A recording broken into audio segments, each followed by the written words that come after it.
इस वीडियो में will learn some question based on FA and NFA के कुछ क्वेश्चन हम सीखेंगे। पहला क्वेश्चन है क्वेश्चन नंबर 1। अगर आपके पास स्ट्रिंग ए है, उसके लिए आपको एक एफए बनाना है, फाइनाइट ऑटोमेटा। तो कैसे बनाएंगे? फाइनाइट ऑटोमेटा बनाने के लिए आपके पास स्ट्रिंग है ए, यानी इसका मतलब ये है कि ए पर एक्सेप्ट होना चाहिए। तो सबसे पहले तो आपको पता होगा, ये मैंने आपको बताया था कि सबसे पहले आप जब भी एफ ए या एन एफ ए बनाएंगे तो उसमें 5 टपल लेंगे। Q, sigma, del, Q naught, F. ये ठीक है, Q, sigma, del, Q naught, F, ये इसके 5 टपल होंगे। उसके बाद हम इसमें एक ये जो क्यू नोट है वो इनिशियल स्टेट होती है। तो क्वेश्चन जब हम स्टार्ट करते हैं तो इनिशियल स्टेट से करते हैं डेफिनेटली, और एक फाइनल भी होना चाहिए ए पर, जो कि ए पर होगा इस क्वेश्चन के लिए। तो let Q naught is initial state है, और एक फाइनल स्टेट है जो एफ है। तो एफ के अंदर कोई भी स्टेट हो सकती है। इस क्वेश्चन में सिर्फ एक इनपुट है। तो इस तरीके से स्टार्ट करेंगे हम कि आपने क्या किया, सबसे पहले हम एक इनिशियल स्टेट ली हमने, ये क्यू नोट है, ठीक है, ये इनिशियल स्टेट है। हर ऑटोमेटा में इनिशियल स्टेट जरूर होती है। उसके बाद एज पर क्वेश्चन ये ए है, ई का हमें ऑटोमेटा बनाना है। तो यहाँ पर क्या होगा, यहाँ पर एक ई होगा, ये ए हो गया। उसके बाद यहाँ पर एक स्टेट आएगी जो एफ का पार्ट होगी। तो वो स्टेट, इसका नाम मैंने लिख दिया Q1, या क्यू एफ पे Q1 लिख सकता हूँ। तो Q1 जो होगा, इस पर डबल सर्किल होगा। ये देखिए, इसका ये डबल सर्किल है। तो अब यानी ये कितना इजी इसका ऑटोमेटा था, यानी एक इनिशियल स्टेट ली, ये ए लिख दिया और फाइनल आंसर आ गया। अब इसको यानी इसको डिस्क्रिप्शन में कैसे लिखेंगे, क्यू इज इक्वल टू, यानी कितनी स्टेट बन गई टोटल, क्यू नोट और Q1, ये हमने माना था। क्यू नोट, Q1, ये दो स्टेट्स हो गई। और सिग्मा इज इक्वल टू होता है, ये वाली वैल्यू को सिग्मा बोलते हैं, यानी सिग्मा इज इक्वल टू इस क्वेश्चन के लिए हो गया ए। और del is equal to, del ये डायग्राम ही डेल है, तो डेल जो है गिवन है, ठीक है। डेल को अगर कोई डायग्राम के अलावा बनाना चाहें तो ऐसा बना सकते हैं डेल को, ऐसे कि यहाँ पर आप स्टेट लिखेंगे, लेकिन ये ऑप्शनल है क्योंकि डायग्राम ही डेल है। क्यू नोट, Q1 ऐसे, और इसमें सर्किल लगाएंगे क्योंकि ये फाइनल है, और यहाँ पर ऐसा लिखेंगे, ये ए, ओनली ए गिवन है क्वेश्चन में, तो ए। तो क्यू नोट से ए पर, क्यू नोट से ए पर कितना आंसर है, वो है Q1, ये हो गया Q1। और ये Q1 है, Q1 से ए, इसकी रिक्वायरमेंट नहीं है, तो ये Q1 ही फाइनल स्टेट है यहाँ पर, ठीक है। इसको हटा देंगे क्योंकि इस क्वेश्चन में गिवन है ओनली ए, तो इसकी रिक्वायरमेंट नहीं है, मतलब ये रहेगा, लेकिन ये ऑप्शनल है, इसको आप बना सकते हैं। ये दरअसल डायग्राम ही होता है, डायग्राम का ये डिस्क्रिप्शन होता है, ठीक है। तो इसको इसको बनाना जरूरी नहीं है। ये हो गया डेल, ये डेल, और Q naught is equal to Q naught, ये इस क्वेश्चन में हमने क्यू नोट ही माना है, तो Q naught is equal to हो गया क्यू नोट, ठीक है। और एफ इज इक्वल टू हो गया फाइनल वाला, F is equal to Q1, ये देखिए। तो ये आपका ऑटोमेटा हो गया इसका, ठीक है। Formation of automata for A B के लिए हमें ऑटोमेटा बनाना है। तो ए बी के लिए बनाना है तो वही लिखेंगे सबसे पहले कि M is equal to Q sigma, M is equal to Q sigma del Q naught F, ठीक है, ये लिखेंगे। अब ये जो क्यू है, हमने ये क्यू का मतलब स्टेट से, क्यू नॉट इनिशियल स्टेट, यहाँ से हम स्टार्ट करते हैं, तो हमने क्यू नॉट माना इनिशियल स्टेट है, ये रहा, ठीक है। अब इसमें क्यू नॉट इनिशियल हो गया। अब ए बी, यदि ए है उसके बाद बी है, तो ये सीरीज होती है, यानी ये ए पर हमने माना यहाँ पर एक स्टेट है एज पर क्वेश्चन, ये ए आ गया, फिर बी आएगा साथ में, यानी यहाँ पर बी आएगा, ए बी, और यहाँ पर एक स्टेट आएगी जिसका नाम हमने लिख दिया, ये Q1 हो गया, इसका Q1 लिख दिया, इसका Q2 मान लिया, और ये जो ए बी है, क्योंकि आंसर हमारा ए पर नहीं है इस बार, ए बी पर है, तो ये हमारा डबल सर्किल हो जाएगा। ठीक है, यानी ए बी हमारा, ए बी पर हमारा आंसर आ गया। तो यानी Q इज इक्वल टू कितना है, आ गए, इसके अंदर लिखते हैं total states, Q0, Q1 and Q2, और सिग्मा इज इक्वल टू ये वाली वैल्यूज यानी ए और बी, लेकिन कोमा के साथ लिखते हैं ए कोमा बी, कि कौन सी जो अल्फाबेट यूज हुए ए बी। अगर यहाँ होता ए बी बी तब भी यहाँ ए कोमा बी लिखते हैं, क्योंकि बी को 2 बार नहीं लिखते हैं। ठीक है ना, ये अल्फाबेट्स है इसके, यानी डिजिट्स। और सिग्मा हो गया डेली डायग्राम में, और Q naught is equal to, जो कि हमारे क्वेश्चन में क्यू नोट ही है, और एफ इज इक्वल टू यानी final state is equal to है Q2, ये आपका Q2 हो गया। ठीक है, तो इस तरह से ये इसका ऑटोमेटा हो गया ए बी का। अब थोड़ा और आगे बढ़ते हैं, ये I think it is clear, anything to ask? No. Number three, अब थोड़ा और आगे बढ़ेंगे, ए प्लस बी। अब ये प्लस आ गया, देखिए इसमें अब तक जो हमने पढ़ा उसमें कहीं प्लस नहीं था। ठीक है, प्लस का जो यहाँ मतलब होता है, प्लस का मतलब होता है ये, देखिए मैं आपको ट्रिक बता रहा हूँ, पी से होता प्लस और पी से होता पैरेलल, ये ट्रिक है। इसका मतलब क्या अभी आपको समझ में आ जाएगा। देखिए जैसे इसका मतलब ये होगा, पता क्या, कि ए प्लस बी, यानी आपके पास सबसे पहले क्या लिखेंगे, वही कि M is equal to Q sigma del Q naught F, जो कि हर क्वेश्चन में लिखना है, इसलिए मैं आगे क्वेश्चन में से लिखूंगा नहीं, क्योंकि आपको मैंने बता दिया। ये हो गया। अब हमने स्टार्ट किया क्यू नोट से, देखिए ये क्यू नोट मैंने लिखा, ये इनिशियल स्टेट हो गई। अब ये ए है, ये प्लस बी है, मैंने बताया प्लस के लिए ट्रिक बताइए आपको, प्लस का मतलब आप समझो पैरेलल, ऑटोमेटा में पी से प्लस पी से पैरेलल, तो आपको याद रहेगा, भूलेंगे नहीं आप, क्योंकि पी मैच कर गए। ए प्लस बी, तो देखिए ए पर आंसर है, इसका मतलब ये होता है एक आंसर तो आपका ए पर है, ये देखिए, तो डबल सर्किल है, ए पर आंसर है, ये ए है, और प्लस, प्लस का मतलब होता है पैरेलल यहाँ पर, तो पैरेलल आंसर बी पर भी है, यानी या तो ए पर आंसर है या बी पर आंसर है, ये मतलब है। तो ये है, दोनों में क्या डिफरेंस है, देखिए ए प्लस बी में, तो इसको फोकस कीजिए थोड़ा, ए बी में क्या डिफरेंस है। ए बी में ये डिफरेंस है कि ए के बाद बी आएगा तो आंसर आएगा, इसे बोलते हैं यहाँ पर कॉनकेटनेशन। ठीक है, ए बी, ए के बाद बी आएगा तो आंसर आएगा, तभी आंसर आएगा। लेकिन अगर यहाँ पर प्लस लगा होगा तो इसका मतलब ये है कि ए पर आंसर आएगा, या और का मतलब पैरेलल, यानी या बी पर भी आंसर आएगा।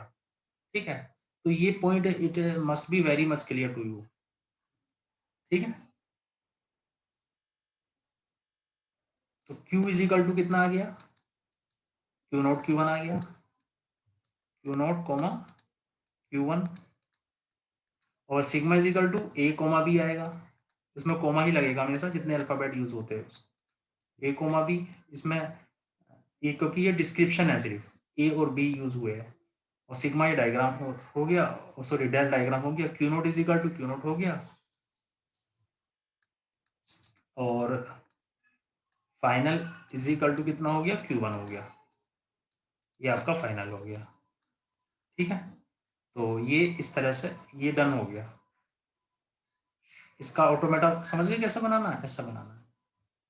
ठीक है, क्वेश्चन नंबर 4, क्वेश्चन नंबर 4 है ए प्लस बी या ए बी, कुछ भी, एक एग्जाम्पल है, और इसमें सबसे पहले वही मानेंगे हम, M is equal to Q sigma del Q note.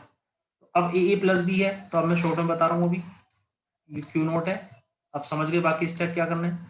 इसमें ए पर आंसर है, यानी ये ए आया, तो ये कोई स्टेट आई जिसका नाम है Q1, फिर ए आया तो कोई स्टेट आई जिसका नाम है Q2, और ये आंसर है, क्योंकि ए पर आंसर है या बी पर आंसर है, और इसका मतलब होता है या, यानी पैरेलल, तो इसका आंसर है, डबल सर्किल है ये, या डायरेक्ट यहाँ से बी पर आंसर है, तो ये इसका ऑटोमेटा हो गया। और लिखना क्या है आपको पता ही है, Q इज इक्वल टू ये आएगा Q0 comma Q1 comma Q2, ये Q0 हो गया। और sigma is equal to A comma B, A comma B, ये सिग्मा हो गया। और डेल ये डायग्राम हो गया। और Q0 इज इक्वल टू वो Q0 है। और final state F is equal to जिसमें डबल सर्किल यानी ये वाला जहां पर आंसर आया यानी Q2। ओके, तो क्वेश्चन नंबर 5 है, ये अलग टाइप का क्वेश्चन है, इसको थोड़ा ए स्टार, तो आपको ये लग रहा होगा ये क्या चीज है ए स्टार, ठीक है। ए स्टार इसका ऑटोमेटा बनाना है, तो ये एक तरह समझ लीजिए इसका ऑटोमेटा बनाना बहुत सीखना बहुत ज़रूरी है, क्योंकि अगर आप ये सीख गए तो इससे रिलेटेड जितने भी क्वेश्चन होंगे वो आप कर सकते हैं। जैसे कि कैसे बनाएंगे इसका, ए स्टार है यानी इसका बनाना है आपको ऑटोमेटा, ठीक है। सबसे पहले तो आपको ये समझना होगा कि ए स्टार किसे कहते हैं। तो मैंने आपको पहले बताया था कि ए स्टार इसे बोलते हैं लीन क्लोजर ऑफ ए। यहाँ पर ए स्टार का मतलब होता है, यहाँ पर ये देखिए कि ए की सारी पॉसिबल वैल्यू, यानी ये इस तरीके से एक बार आएगा ब्लैंक, क्योंकि इसका मतलब ये एक तरीके से ए की पावर 0, ए की पावर 1, ए की पावर 2, जैसे समझो ना ए की पावर n समझ लीजिए आप, और n की जगह एक बार 0 रखो, एक बार 1, एक बार 2, एक बार 3। तो जब ए की पावर 0 रखेंगे तो 1 आता है ना, लेकिन यहाँ पर वो ब्लैंक लिखते हैं उसे अपसाइलन। फिर ए की पावर 1, फिर ए की पावर 2, ए की पावर 3, ये मैंने आपको बताया था, इसे बोलते हैं लीन क्लोजर। एमसीक्यू में क्वेश्चन आता है ये लीन क्लोजर। ये तो ए स्टार का मतलब समझे आप, यानी आप ऐसा ऑटोमेटा बनाइए कि जिसमें साइलेंट भी आंसर हो, ए भी आंसर हो, डबल ए भी आंसर हो, ट्रिपल ए भी आंसर हो। और ऐसा नहीं है ये अप टू इन्फिनिटी। अब आपको लग रहा होगा ऐसा ऑटोमेटा तो बहुत हार्ड होगा, बहुत मुश्किल होगा, लेकिन ऐसा कुछ नहीं है, ये बहुत आसान है। क्यों, देखिए जब भी ऐसा ऑटोमेटा बनाना हो जिसके अंदर बहुत सारी टर्म्स हो ना, तो उसके लिए क्या लॉजिक होता है, उसके लिए ये ट्रिक होगी कि आप सबसे पहले एक ऐसा ऑटोमेटा बनाइए जिसका आंसर इसको एक्सेप्ट करे, इसको एक्सेप्ट करे, इसको एक्सेप्ट करे। जब 2-3 बना लेंगे ना ऐसे, तो ऑटोमेटिकली आपका ऑटोमेटा पूरा हो जाएगा। जैसे देखिए कैसे, मेरे कहने का मतलब ये है कि आपने क्या किया, एक क्यू नोट लिया जो कि इनिशियल स्टेट है, जो कि हम लेते ही हैं क्वेश्चन में, ये मैंने एक इनिशियल स्टेट मान लिया, ये सर्किल होता है, ठीक है। अब देखिए आप, मैंने आपसे क्या कहा, जब भी ऐसा क्वेश्चन होगा जिसमें पूरी सीरीज होगी तो उसमें उसके लिए आप क्या करेंगे, सबसे पहले एक वैल्यू लेंगे पहली वाली। पहली क्यों कह रहा हूं मैं, पहले तो ये भी हो सकता था, क्योंकि मेरे कहने का मतलब है सबसे जिसकी लेंथ सबसे कम है। लेंथ कैसे चेक करते हैं, अब साइलन है, इसकी जो लेंथ है वो 0 होती है क्योंकि इसमें कुछ नहीं है। इसकी लेंथ कितनी है, 1 है। इसकी लेंथ कितनी है, 2 है। ये मोड का मतलब यहाँ पे लेंथ होता है। तो पहले इसकी लेंथ लेंगे 0, 1, 2, कितनी लेंथ लेंगे तो आपको आप देखेंगे आपका ऑटोमेटिक तैयार हो जाएगा, आगे के ऑटोमेटिक उसमें प्रिपेयर हो जाएंगे। जैसे फॉर एग्जांपल मैं आपको छोटा सा फार्मूला बताऊं, जैसे 1 + 2 है, +3 है, +4 है। अगर आपको इतना पता है तो उसमें प्लस करते जाइए, बाकी वो सेम ही होगा इसी तरीके से। तो अब देखिए ये क्यू नोट है, तो सबसे पहले है अब साइलेंट पर आंसर आना चाहिए। यानी अब साइलेंट पर आंसर का मतलब ये होता है कि अब साइलेंट का मतलब क्या है, कुछ भी नहीं, नथिंग, यानी नथिंग पर आंसर आना चाहिए। तो जब भी ये क्वेश्चन होगा ना नथिंग पर आंसर आए, तो नथिंग पर आंसर का मतलब ये होता है कि आप यहाँ पर है और यहीं पर आंसर आना चाहिए, यानी कि ये जो ना ये डबल सर्किट हो जाना चाहिए। ये मेरे कहने का मतलब हुआ। कैसे पता चला मुझे, इसकी वजह से। यानी ये इनपुट क्या कहता है, ये इनपुट कहता है कि आप बिना कहीं मूव किए हुए आंसर आना चाहिए जहां पर आप है। तो हम कहां पर है, क्यू नोट पर है, क्योंकि क्यू नोट से हम स्टार्ट करते हैं। तो जब भी एप्सिलॉन होगा तो वहीं पर आंसर आ जाएगा, ठीक है। तो ये क्लियर हो गया पहला पॉइंट, ठीक है, ये वाला पॉइंट क्लियर। अपसाइलन का मतलब है बिना किसी इनपुट के, यानी बिना किसी मूवमेंट के, यानी जहां पर आप है वही आपका आंसर होना चाहिए। तो ये आंसर हो गया। सेकंड है ए पर भी आंसर होना चाहिए, ठीक है। डबल ए, ये फिर है डबल ए। तो इसके लिए आप क्या करेंगे, इसका यानी आप ए पर आंसर होना चाहिए, क्योंकि आपका आंसर तो यही है। तो आप क्या कर सकते हैं कि ए को आप ऐसे कर देंगे, ये देखिए, तो ए पर आंसर, डबल ए पर आंसर, ट्रिपल ए पर आंसर, हमेशा ये देखिए हो गया सेटिस्फाई कि नहीं टोटल ओवरऑल। तो ये इसका ऑटोमेटा ये हो गया। बच्चे इससे बहुत घबरा जाते हैं कि ये पता नहीं क्या है, बताइए कुछ है, इजी है ना, कोई मुश्किल नहीं है। तो ये इसका ऑटोमेटा हो गया, ठीक है, यानी ये क्यू नोट है, इसका आंसर आया, और फिर ये ए पर आंसर आएगा, और फिर ये आप देख लीजिए डबल ए पर भी आंसर है, ए कितनी बार भी आएगा, सब पे ये, मतलब ये सब पूरी स्ट्रिंग, सारी स्ट्रिंग सेटिस्फाई हो रही है, और ये आंसर आ गया। तो I think it is clear to you. इसको आप ऐसे भी लिख सकते थे, दूसरा तरीका इसका लिखने का ये भी होता है कि जैसे वहां पर है एप्सिलॉन है, ए है, डबल ए है, ये सब था, तो इसका दूसरा तरीका लिखने का ये भी होता है एंड सो ऑन। ये देखिए, आपने स्टेट ली क्यू नोट, और अगर आपको एप्सिलॉन में कोई कंफ्यूजन होता है तो आप इसे ऐसा भी लिख सकते हैं कि एप्सिलॉन पर एक क्यू एफ आ गया, लेकिन आंसर इसका सेम ही आएगा, ये डबल सर्किल हो गया, और एप्सिलॉन पर आ गया आंसर, ए पर भी यही आना चाहिए, तो कोमा ए पर भी आंसर आ रहा है, डबल ए पर आना चाहिए, अब स्टेट तो आप ऐसे पढ़ा नहीं सकते, तो यहाँ पर ए, इस तरीके से। तो ये भी उसी का सिमिलर है। अब क्या करेंगे, इस पे ये एप्सिलॉन है, तो एप्सिलॉन है, तो जहां भी एप्सिलॉन होता है ना, उसका कोई मीनिंग, एप्सिलॉन का मतलब होता है बिना इनपुट के, तो एप्सिलॉन है, और ये जो ए है ये तो यहाँ पर आ गया, इसकी यहाँ पर जरूरत नहीं है दोबारा।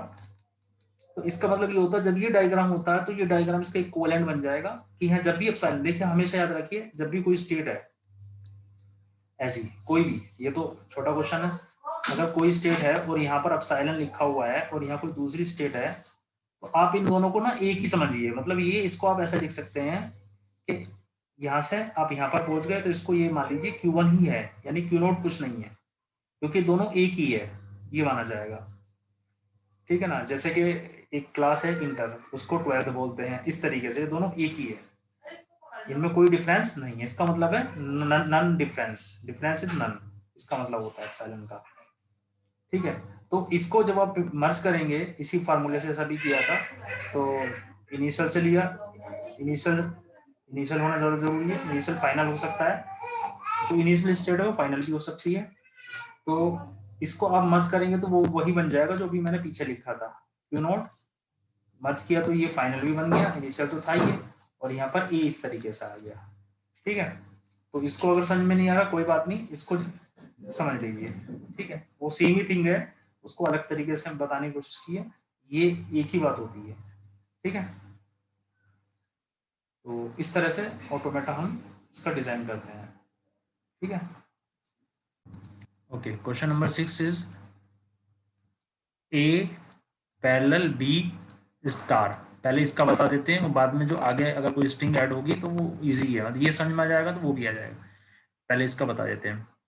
इसका मतलब क्या है, इसका मतलब ये है कि जहां पर ए की वैल्यू है वहां पर बी की वैल्यू भी है, यानी कि जैसे फॉर एग्जांपल अभी हमने क्या पढ़ा है, हमने अभी ये आपको बताया था कि अगर आपके पास ए स्टार है, तो ए स्टार के लिए अभी हमने आपको ये डायग्राम बताया था, ये होता है ए स्टार का डायग्राम। अब यहाँ पर पैरेलल है, पैरेलल का मतलब होता है साथ में, यानी साथ में बी स्टार है, तो बी स्टार है यानी बी स्टार भी साथ में इसके, ठीक है, इस तरह से इन इसका और इसका सेम ही मीनिंग है, ठीक है। अब ये देखिए फाइनल स्टेट तो ये यही था डबल सर्किल, ठीक है। तो जब ये यहीं पर फाइनल स्टेट है तो जो बी स्टार है तो यहाँ पर ऐसे बी आएगा, यानी कि आप ये समझिए एक तरह से, अगर आपको भी कंफ्यूजन है, ये आप इसको एक ए स्टार के लिए है और एक ये बी स्टार के लिए है, ऐसे बी स्टार के लिए है, और दोनों को अगर कंबाइन कर देंगे तो इसको आप ऐसा लिखेंगे, यानी इस तरीके से, ये कोमा बी, ठीक है। अगर आपको कंफ्यूजन है ना, तो इससे बेहतर ये है कि आप इसे डायरेक्ट भी उस वाले फार्मूले से याद रख सकते हैं, जैसे ये देखिए, ये ए स्टार है, ये होता है, अगर ए प्लस बी, ए स्टार प्लस बी स्टार है, या ए पैरेलल बी स्टार है, तो यहाँ कोमा बी लगा देंगे, इसको आप डायरेक्ट भी याद रख सकते हैं, आपको और इजी पड़ेगा। तो ये आपका हो गया ए बी स्टार, अब इसमें जो भी स्ट्रिंग ऐड है उसको आगे ऐड कर देंगे और आंसर आ जाएगा। जैसे फॉर एग्जांपल वहां पर ABV है उस क्वेश्चन में, ठीक है, तो आपको क्या करना है, कोई प्रॉब्लम नहीं है इसमें। बस फर्क क्या है, यहाँ क्यू नोट आएगा, यहाँ पर डबल सर्किल नहीं आएगा। डबल सर्किल अब आएगा इस पूरे के बाद। AB यहाँ पर आ गया, AB, और उसके बाद आएगा कोई यहाँ पर Q1 आ गया, ए पर ये भी तो आ चुका, ये ए आ गया, ये वाला ए, और उसके बाद ये वाला बी आ गया, ये वाला, और उसके बाद लास्ट बी, और आंसर आ गया। ये देखिए, ये QF आ गया और ये आपका आंसर डन। देखिए कोई मुश्किल नहीं है, और ये इस तरह से आपका ये पूरा हो गया अभी, ठीक है।